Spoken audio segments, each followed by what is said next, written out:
This program airs statewide on California Public Television and is a California's Gold classic. This series is endorsed by the California Teachers Association, the California School Boards Association, and the California Library Association. Hi, I'm Huell, and right now we're out here on San Francisco Bay. Now we're heading for an island out in the bay, and it's not Alcatraz. The island we're heading for is just a little bit bigger, and it's chocked full of history.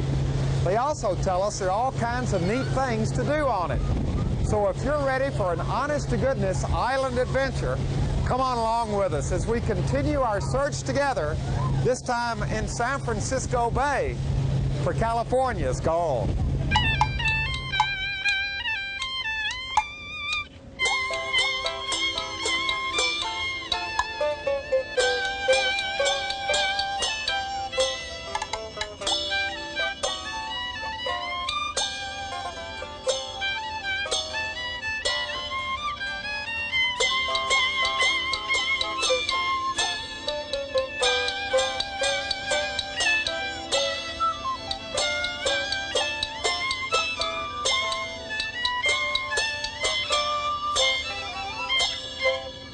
They call it the Jewel of San Francisco Bay, this beautiful island that's visible from the city on all but the foggiest days.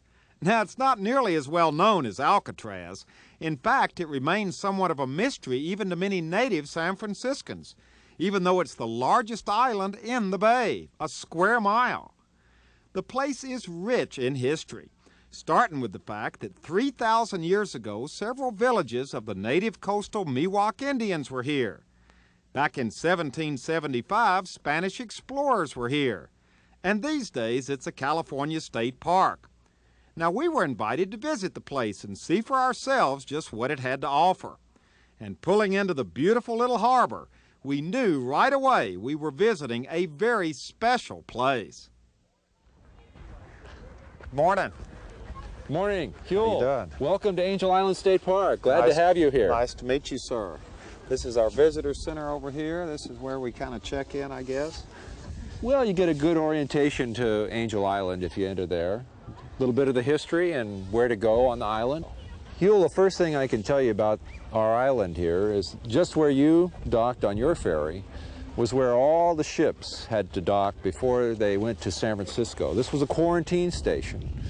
And back before the turn of the century, there were 40 buildings in this cove. There were hospitals, homes for Army surgeons, administration buildings. Now, what do you mean quarantine stations? Why would you have to have a quarantine? Well, the art of medicine before the turn of the century was pretty bad shape in other countries. People came into this country, had diseases and communicable diseases, so they had to be brought here and checked out and be made well before they could enter the country. So they would come here and be checked out and then get back on their ship and go over to the San Francisco harbor and get off. Right. All ships entering San Francisco Bay came to Hospital Cove, as it was called in those years, first. Also, there was a ship that was permanently anchored here in the cove. Its name was the Omaha, and it was an old steam vessel, and its boilers were used to generate steam to fumigate the ships that came in here so that there would be no rats or vermin left before the ship entered San Francisco itself. So in addition to checking out the people, the passengers, they also fumigated every single ship that went into the harbor of San Francisco? That's correct. Right here in this cove? Yes. How long did that go on? Up until the turn of the century. Then the state of medicine in other countries advanced so much that it wasn't necessary and ships could dock directly in San Francisco. So this was known as Hospital Cove, is that what you called it? Yes. Now we call it Ayala Cove, after the first ship that entered San Francisco Bay, and he dropped his anchor right here in front of us. What year was that? 1775. Well, I'll tell you, the new name sounds a lot better than Hospital Cove, don't you think? Yeah, more appealing, doesn't it? And there's the ferry boat right now that we just got off of, and it's going back I guess, over to San Francisco to pick up another load of people. Look at the beautiful scenery over there.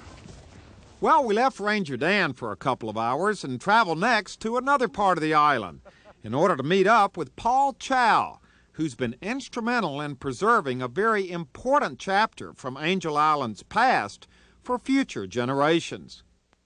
Now, Paul, I guess this is the logical place to start the tour. You're certainly right. This is the Plymouth Rock for the Asians in American history.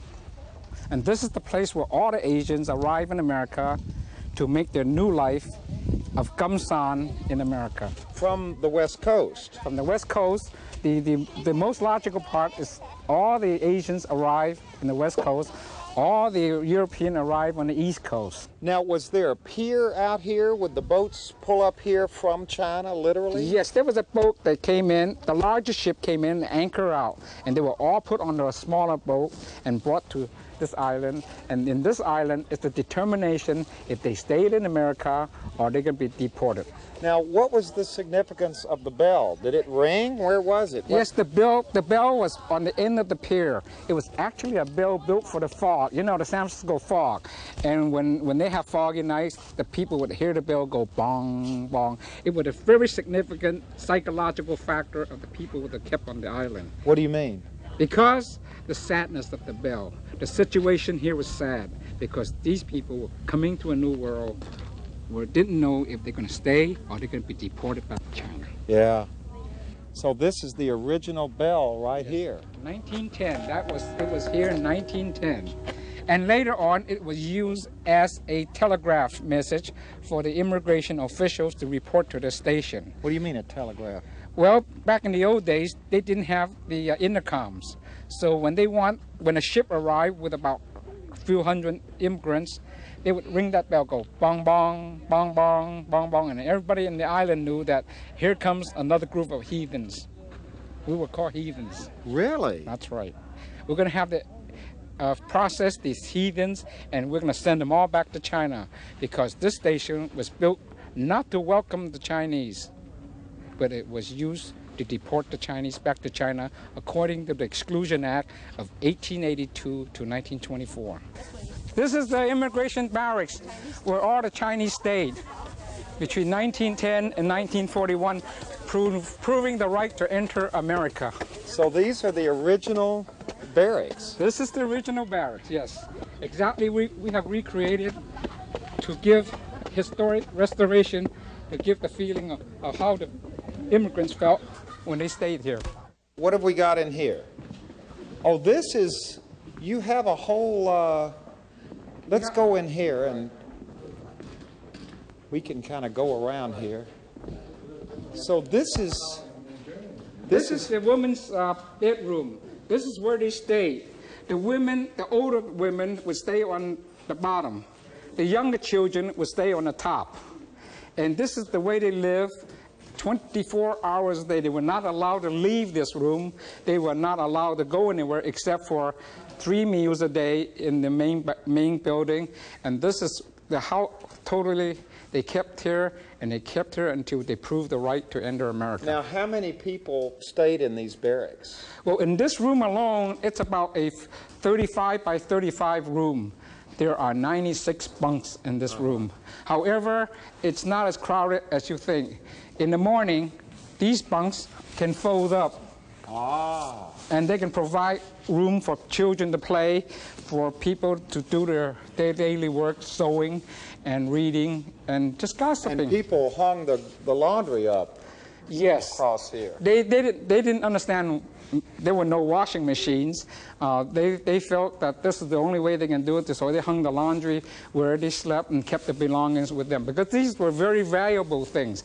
These are things they brought from China. How much stuff were they allowed to bring in? Oh, they allow a trunk or two, but in China, the people have not much. That's why they're coming into America, because they were very poor, and China was totally devastated by political and economic. So they could have gotten almost everything they wanted to in a suitcase. That's right. Most of them like were. This. Right. And they have the medicine, they have the clothing, they have their dinnerware, they have their beauty equipment, whatever they have in this one case. Didn't we have someone who was actually here with the group? Yes, like here. Can you come over here and talk with us just a second? Certainly. Now, were you in a room like this? I remember when we came in 1933, I do not remember the bunk beds, okay?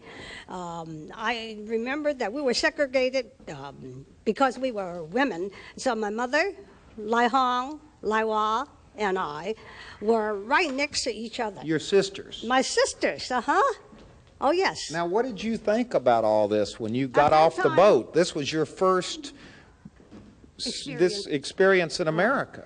At that time, being so young, I really didn't think very much about this place. However, we were kind of shocked in the sense that the windows and the doors were barred, okay? And my mother said, "Oh my, this looks like a prison, isn't it?" But we were not actual prisoners, okay? And we were followed whenever we went out to eat. We were followed when we went to the bathroom.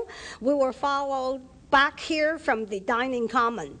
And the immigration official would lock the door, and they would stand back and kind of peer through the window and look at us. What is interesting is they look at the toilets. You have no privacy. Chinese women are very, very, very shy. So you think they're going to sit there and go to the toilet and looking at each other? No. What they do is they have developed a system to give them their own privacy. There are paper bags at the bottom of the step. Every woman that comes into this toilet would carry a large paper bag. And when they come and sit on the toilet, they put that paper over their head, and then can have their paper bag solitude. Really? Yes. Then they can talk to each other, but they don't have to see each other doing their daily needs. Really? Wow. That's right. So now this is their way of overcoming the way that they are treated in this barracks. Isn't that interesting that, well, I mean, it's a perfect example of not being sensitive to understanding the culture of the people that who are coming in. Right. Your mother was here? That's right. That's right. To ask her, Sarah, Shirley. What kind of stories did you hear from your mother about what it was like here? Our mother was here. She never wanted to talk about Angel Island. Really? I mean, it was shameful. My father actually forbid my mother to ever even mention it. See what happened? She was one of the honest people. My mother was a teacher, taught my women education in China. Well, she actually went to a Christian missionary teachers college, and she became a school teacher, and that's the only way any women in China could have gotten any education. She came here, she's a very proud lady, and she couldn't answer any of those dumb questions they asked. Like that Immigration Act. Right. So she got deported. And my father and she had to go back to Shanghai, and came back the second time. And this time, things were a little easier. When I asked my parents where we came in when I was 5, my parents says, "Angel Island, shh." You know that I ran back to school and told the teacher that we came through Angel Island, shh, as a one word. I didn't realize Angel Island, shh. Yeah. And I thought it was Angel, A-N-G-E-L, I-S-L in Indian, S-H, shh. Angel Island, shh. Right. And I didn't realize it was not one word until I grew up. Really? Yes. And that's why it started me on this crusade. That's how it began. So it's no longer Angel Island, shh. Right now the children. Angel Island. Angel Island Immigration Station. This is where my parents and my forebears came through, and this is how I became an American.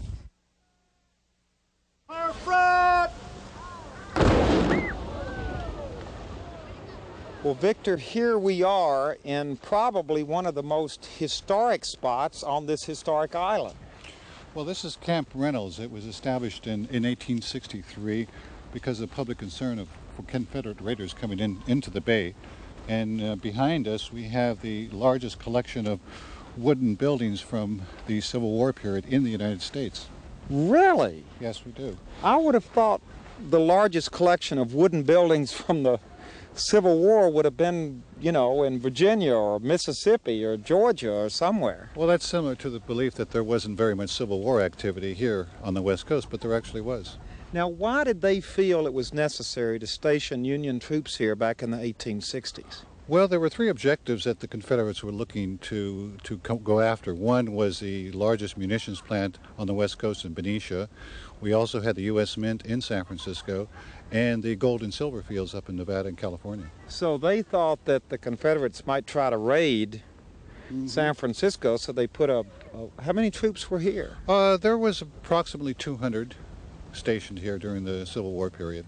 Now, how did these buildings survive all of this time? Because they're sitting there deserted now. Well, the Department of Parks and Recreation in California boarded up the buildings and put new roofs on them with the idea that in the future we could restore the buildings.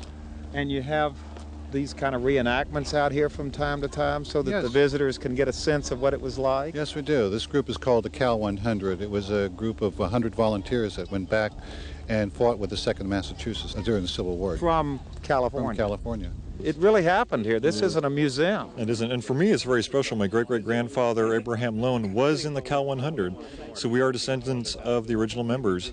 And for me, being born in the Bay Area in San Francisco, my great-great-grandfather coming from California, it's deja vu, it's history happening right now. It's very real. Yeah. Gives it part of what Angel Island is all about. That's right. We come out here for different campouts, and at night when it's quiet, you can hear the past. It's not, it's not freeways and cars. You can hear the past. The Civil War is here. You know, Angel Island isn't that big, and there's only one kind of bumpy old road that goes around it. But it seemed everywhere we went on the island was like a chapter out of a history book. Huell, I brought you here because this is one of the most important parts of the history of Angel Island. During World War II, the whole island was called Fort McDowell.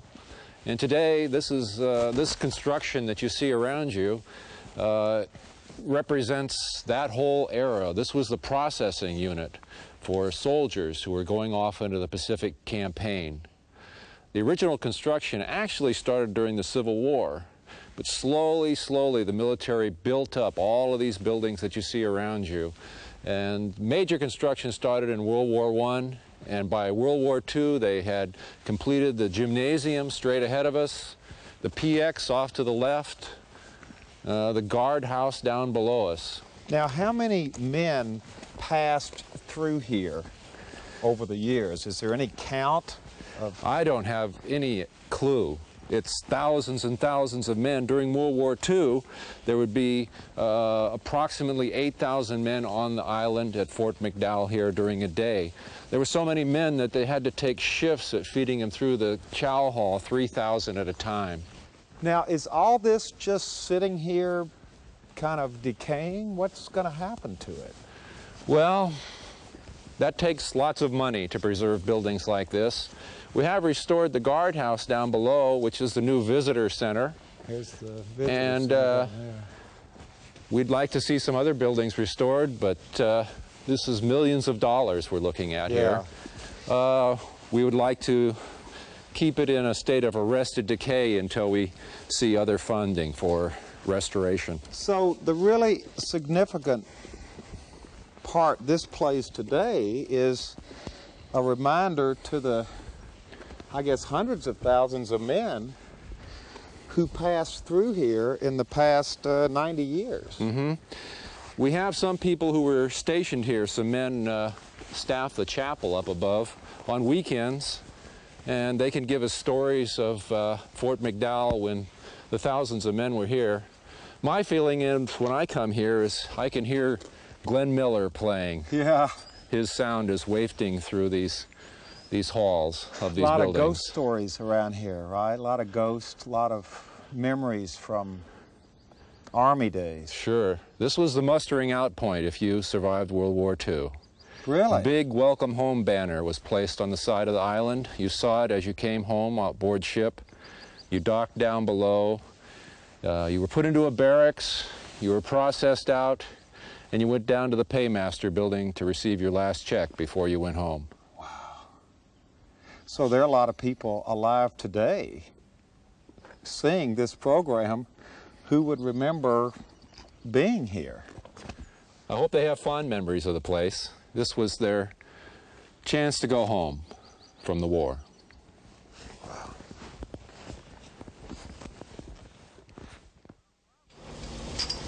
traveling from old Fort McDowell. Next, we had to unlock some gates and drive down a little entrance road in order to get to another of Angel Island's historic sites. This one rather obscure. Huell, I brought you here because Angel Island also has a bit of Cold War history. Stored 50 feet below us were some Nike missiles. You're standing on the opening vault right here. The missiles were slid out on these racks. During the 1950s and 60s, we had anti-aircraft missiles right here on the island. Hard to believe today. Finally, the military gave up on Nike missiles and closed this site down and the island for their use in 1962. So this has been sitting here deserted like this since the early 60s? Correct. Wow. So over the years, Angel Island has always been considered militarily significant for one reason or the other. Being in the center of the bay, it's a very strategic location, even for missiles, to shoot down the Russian backfire bomber that were outside the gate, supposedly coming to attack us. Look at all this stuff over here. This kind of stuff fascinates me because it's just sitting here all rusted, and yet just, you know, a couple of decades ago, this place was just bristling with missiles and personnel over here to guard us against the communist threat, against the communist bombers that would be coming over to bomb San Francisco. Yeah, can you imagine the missiles sitting up in the air at near perfect position, 90 degrees up, so that they could be fired? And now it's all rusted out.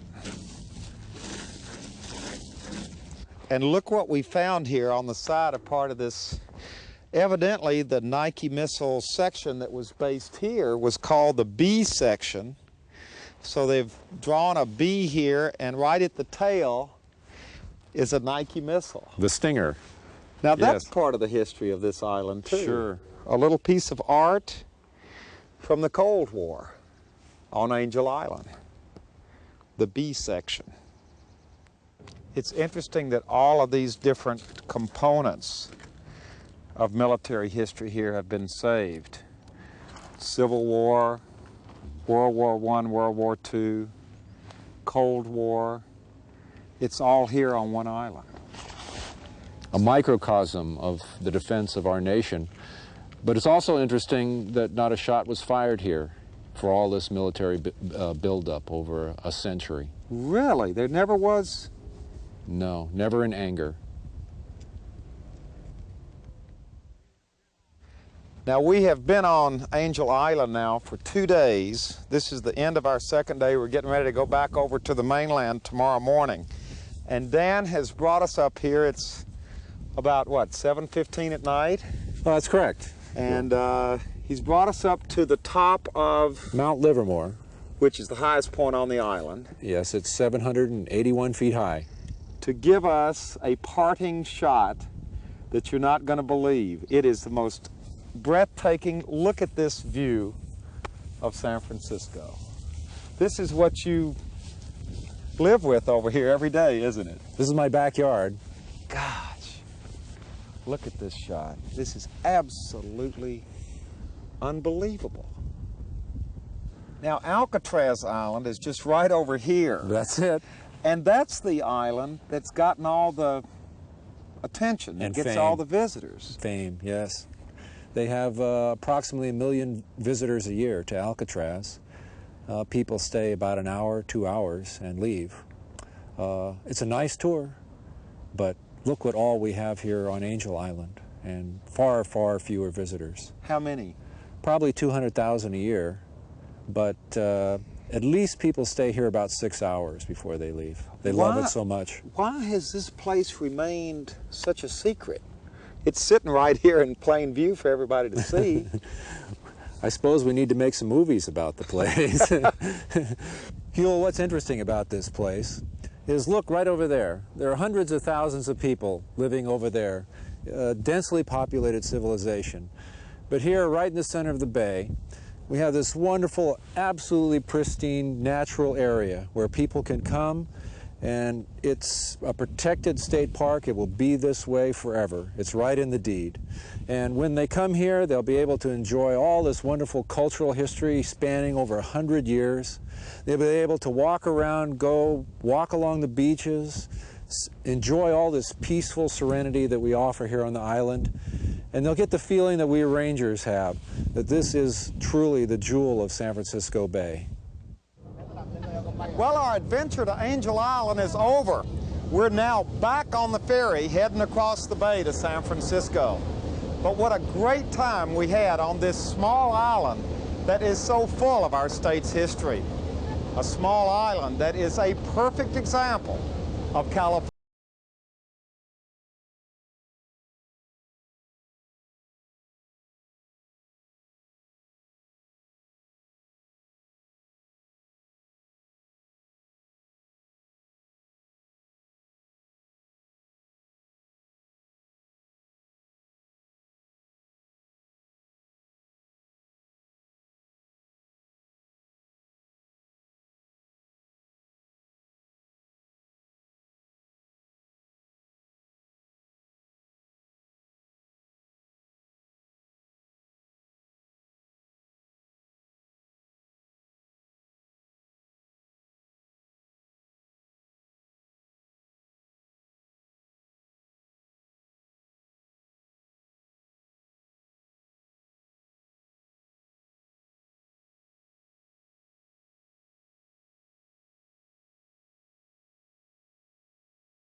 Well, hello everybody, I'm Huell Hauser, and I sure hope you enjoyed this adventure. If you'd like to see it again or share it with your family or friends, or perhaps donate a copy to your local school or library, it's available on video cassette and on DVD. All you have to do is call 1-800-266-5727 and we'll be glad to send it to you right away.